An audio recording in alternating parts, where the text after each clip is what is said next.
All right. Peace and greetings, YouTubers. So, Jemel Roberson, shot and killed while at work. Isn't that crazy? You know, at this point, black people have been shot by police for just about everything. You know, I honestly can't even think of anything we haven't been shot for doing. And rather than trying to list everything, I'll just make a scroll list on the side of some of the things we've been shot for doing. And the crazy thing is, in pretty much all of those scenarios, it's people who were unarmed or people who weren't the aggressor. You know, like at this point, the only thing black people haven't been shot for by the police is dreaming. You know, and I'm sure that's coming soon. It's going to be like, well, you were dreaming that you were cussing out your boss and we didn't know if you were going to get violent, so we just went ahead and did your boss a favor. You know, but then again, Fred Hampton got shot and killed while he was sleeping, so there's that one. I'm sure he had dreams when he went to sleep. He was 22, had the world in his hand, so, you know, so much for that. But it's absolutely crazy. And here's the thing, you know, because first let me give the backstory. Backstory really quick. Jemel was a security guard at a nightclub, as well as an organist for a church nearby, or actually a few churches. And so while working at the nightclub or the bar he was at, you know, there were some people in there acting a little crazy. They were asked to leave. They decided to come back. They want to start shooting and everything like that. Jemel and the rest of the security team, you know, they try to manage that situation so the people all get away except for one. Jamel's able to apprehend one of the suspects or one of the assailants. And Jemel and the security crew are the ones who call the police to come and help. The police get there. They see Jemel with the knee in the guy's back, you know, holding him down so that the police can come and get him. And then the police shoot Jemel, even after people had already said that Jemel was security. And so Jemel is no longer here. And now we have another instance where, you know, black people have pretty much just been shot for existing. And there's going to be people who say, well, you know, the police operate on impulse, and when they got there, they saw a guy with a gun, so what do you think they're going to do? But my response to that is, if the tables were turned, if this was some country western bar on the other side of town and it was a white guy doing the same thing, the police would have labeled him a hero. He would have been a vigilante. You know what I mean? That's how things always work. And again, it goes back to the fact that, one, I think with policing, there's that narrative of shoot first, ask questions later. And I don't think that policy or that practice works in every environment. That shouldn't be a blanket policy for every instance in every situation. Plus, if you're at a nightclub, it doesn't make sense to just go in a room and start spraying because you don't know who you're shooting. And I think there has to be some kind of training when it comes to the emotional intelligence of police. Because, one, you have a lot of implicit bias. We know that already. It's been proven. And you have a lot of police who are also very skittish. And act on impulse many times. And so you have so many instances where people have been shot and killed accidentally, or people have been shot and killed, you know, because the officer feared for their life. You know, that's the main one they go to. Or, you know, they've been shot and killed because the details just were not thorough enough and there's wrong information being put out there and then somebody gets killed. Like, you remember Ayanna Jones? That was the 7-year-old in Detroit where, hell, they were shooting the first 48. You know, you would think that since they were filming the documentary, the police and everything would really try to make sure they dot the I's and cross the T's. And even in that situation, they went and raided the house, shot a 7-year-old girl, killed her. Even my grandparents, their house was raided. The police went to the wrong house. I mean, they had my step-grandma pinned down to the floor. Mind you, she was in her 70s at the time. And, you know, anything could have happened. Fortunately, nobody was hurt. And they did get somewhat of a settlement. So I'm hoping, hey, maybe the Christmas presents will finally be lit at some point. But, you know, I mean, it's to the point where everything is so impulsive. Everything is just on impulse. And when you have so much, you know, you have so many instances where everything is on impulse and emotional responses, the logic and intelligence is not there. And now you're watching all these situations where things happen. That's the same thing with Tamir Rice. Tamir Rice, 12-year-old kid, 2 seconds to comply with police orders. Really, actually not 2 seconds, because honestly, the police officer just got out the car and started shooting. There were no directions given. The officer was already shooting as he was giving the boy directions. And so this is what you're witnessing. And people keep trying to say, well, that's just how the police are trained. It's shoot now, ask questions later. But I'm like, I don't see that in all instances. You know, when people are shooting up movie theaters and malls and synagogues and churches and everything else, you know, they're taken into police custody and they get taken to Burger King, and, you know, there's an evaluation, and now we got to talk about how they had mental health issues and they were hurting and they were bipolar, and when they were in 5th grade, their puppy died, and they were just so stressed out about it, even though they're 59 now. And so for some reason, the death of the puppy when they were 5 made them so mad they went up and they shot up a casino or whatever else they do. And so you keep seeing all these instances where you're seeing white individuals who are mass shooters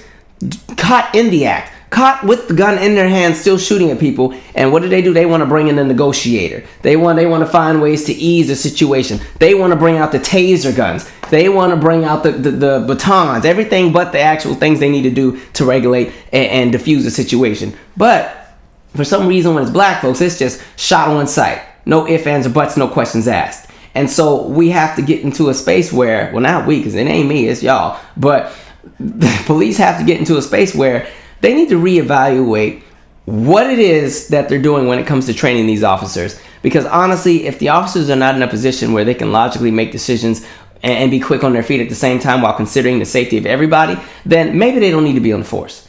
And the thing with it, again, that whole shoot to kill thing, like I look at like the city of DC. DC has a policy where police don't do chasing like on the streets. There's not going to be any speed chases in DC as far as police cars. Why? Because one, DC is a small landmass. Like, it's a small space that's densely populated. It's too much of a hassle, and there's too much opportunity for collateral to take place when it comes to doing speed chases in the city. So the police are like, we'll catch you when we catch you. And I think that's almost the mentality that the police have to have with a lot of different things. Everything can't be on impulse. Everything can't be all about ego and pride, and because you're pissed off, now we got to go out there and go get this person. You have a lot of police who literally, they believe that they're protecting and serving, but they have other vendettas. They have other objectives. And some of them are so invested in their jobs that they forget that they're interacting with people. They're not interacting with good guys and bad guys. You're interacting with people. And so you have this influx of police officers who literally take their job so seriously that they're willing to shoot and kill at the drop of a dime, all in the name of justice, which is some nonsense. And, it makes me think of the situation in McKinney, Texas. Remember the kids at the pool? And there was that girl where the police dragged her and everything like that. But there was that clip where you saw the police officer running and doing that barrel roll, before they got there. And I'm like, this is not rush hour. There are no cars being blown up in the background. There's no helicopter crashing. There's no nuclear bomb. There's no drug cartel on the way. These are some teenagers at a pool, and some crazy neighbor who's pissed off because too many black kids in the neighborhood called the police. And I'm trying to figure out what you're doing a barrel roll for. Like, who's going to be fighting? These are like 14 and 50-year-old kids. If anything, they're going to say yes, sir, and go home. Or maybe they're just going to run and get out of there as fast as possible. But it's not worth the barrel roll. And the funniest thing with that clip is you're watching the other teenagers just standing there, just unfazed, texting, looking at their phones. And here comes the goofy officer, Starship Trooper, rolling all on the floor, just overcompensating for what his actual job needs him to do. And so you have a lot of police like that. And things just don't line up for me. I was watching HLN the other day, and they had the How It Really Happened, and they were talking about, it was this episode on Selena Quintanillas, and they were talking about how, Yolanda killed her, and after Yolanda killed Selena, she was trying to escape, but the police blocked her in, so she barricaded herself in her truck for 9 hours and was talking about how she was going to kill herself. And, so they brought out the negotiators, and, the people were talking about Jesus with her and all this stuff, and I was like, boy, black people don't ever get anything like that. If a black person went and shot somebody and then was in the truck talking about, I want to kill myself, the police would have been like, just go ahead and do it so we can go home. We don't got 9 hours for this. So either do it or we'll do it for you. Like, that's literally what you're seeing happen. And I just, it's crazy. And I guess the thing is, with police, and I'm not going to say it's all of them, but there's enough of them to have a sample size to make a collective argument, which I think is a problem. I shouldn't be able to do that. But you have enough of them who literally have that implicit bias that exists. And it's not just white officers. There's some black ones that be tripping too. Because at the end of the day, the whole idea of policing in the United States is rooted in white supremacy. The way that it's set up. The idea of police is not a bad thing. But the way that the police establishment has been created and how it supports itself is rooted in white supremacy and structural oppression and systematic racism. So, you're seeing the influx of certain groups of people literally targeted by the police and vilified and victimized for doing literally the same thing as other groups of people, but they're heavily punished for it. And I think that's an issue. And the worst part is this guy is an organist at church. He plays piano at church. You shot a church kid. You know what I mean? Now church going to be dry on Sunday because they ain't going to have no music because you done shot the organist. And on top of the fact that his family is probably mourning because to them, their 26-year-old son was doing all the right things. He actually wanted to be a police officer. You know what I mean? He was trying to stay out of trouble. And as a matter of fact, he wanted to be the person who always kept the peace. So if there was something going on at the nightclub, he was going to make sure everybody was safe. And instead, y'all done went and shot that kid. 26 is still really young to me. 26 is, you still haven't even lived life yet. You're still on your way to get to where you want to be. Like 26, most adults at this point aren't even married at 26 yet. So, you've just literally taken away his opportunity to be great. And the worst part is, he was in his own scope. He was in his own scope of employment. He was doing what he was supposed to do. Because, had he not apprehended that situation or tried to defuse it, he would have been fired. Or if, the individuals who were doing whatever would have shot up everybody in that nightclub, then everything would have been on him. And so him doing what it is he thought was the right thing to do, now he's dead. And so, like I said, you have black people being shot and killed for literally everything and anything. And there are some instances where accidents do happen, but the problem is there's too many accidents happening to the same people. And that's what's questionable. And at this point, it's like, y'all got to figure it out. And I know there's going to be a bunch of trolls coming in the comment section. They're going to start talking about, well, the black this. And I think that's the sad part. With this guy, there's nothing to pull. He was an easygoing guy. And even if he had a record, that's the other thing I'm sick of seeing. Like every time a black person is shot and killed by the police, they want to bring up something they found in the past, almost to try to justify the fact that they were not a good citizen, so they deserve to die. And I think that's some nonsense as well. But with this guy, him being somebody who plays piano for the church, this is some serious PR nightmare for the police department. So I know they're going to find something. They're going to find something. It's going to be like, well, he cheated on his math test in 5th grade.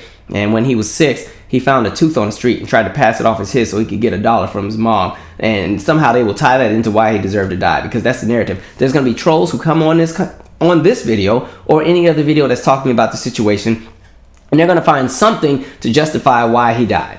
And not only are they going to do that, but then they're going to go and pull up everything else black people have done and somehow correlate that to why he deserved to die. And I think that's some bullcrap. People are going to bring up Chicago and the shooting in Chicago and the gun violence. And I'm like, well, I don't hear y'all saying much about San Bernardino because they have a higher murder per capita rate than Chicago. So, or some of them towns in Arizona that have a higher violent crime rate than Chicago or some of the other cities. But of course, it's interesting that the only cities who get the bad rep for gun violence or violence in general are the ones that have large black populations. Because listen, Chicago is not the bread and butter of violence in this country. It's not. I think people forget that Chicago is the 3rd or 4th largest city in the country. And so, of course, when you hear about the crimes that are happening there, you also need to think about the population sample and how big it is. So, yeah, there's a large murder per capita rate. Their murder per capita rate is about 28. But there's other cities, and that's per 100,000 people. But there's other cities that have higher ones. Not to disrespect those in New Orleans or disrespect those in St. Louis or Milwaukee. But,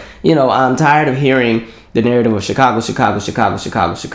Okay, there's a whole bunch of other towns all around this country that got a lot going on, all right? And it's not just areas with black folks. It's some of them areas where it's pretty much suburban white folks or working class white people. All kind of stuff going on. So don't sit here and try to push the narrative of Chicago. But even with that, again, that doesn't justify why this man is dead.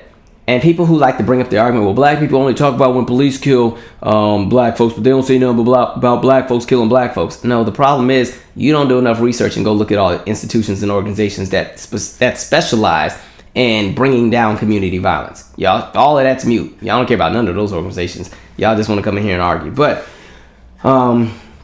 absolutely crazy. So, I feel bad for the family. That's tough. It just sucks that somebody dies, trying to ease a difficult situation. Absolutely crazy.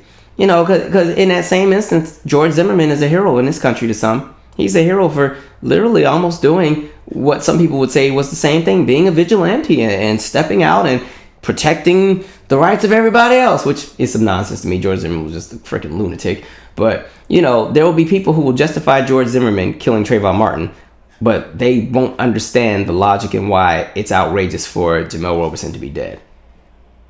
Things to think about. Anyway, I'm out. Subscribe.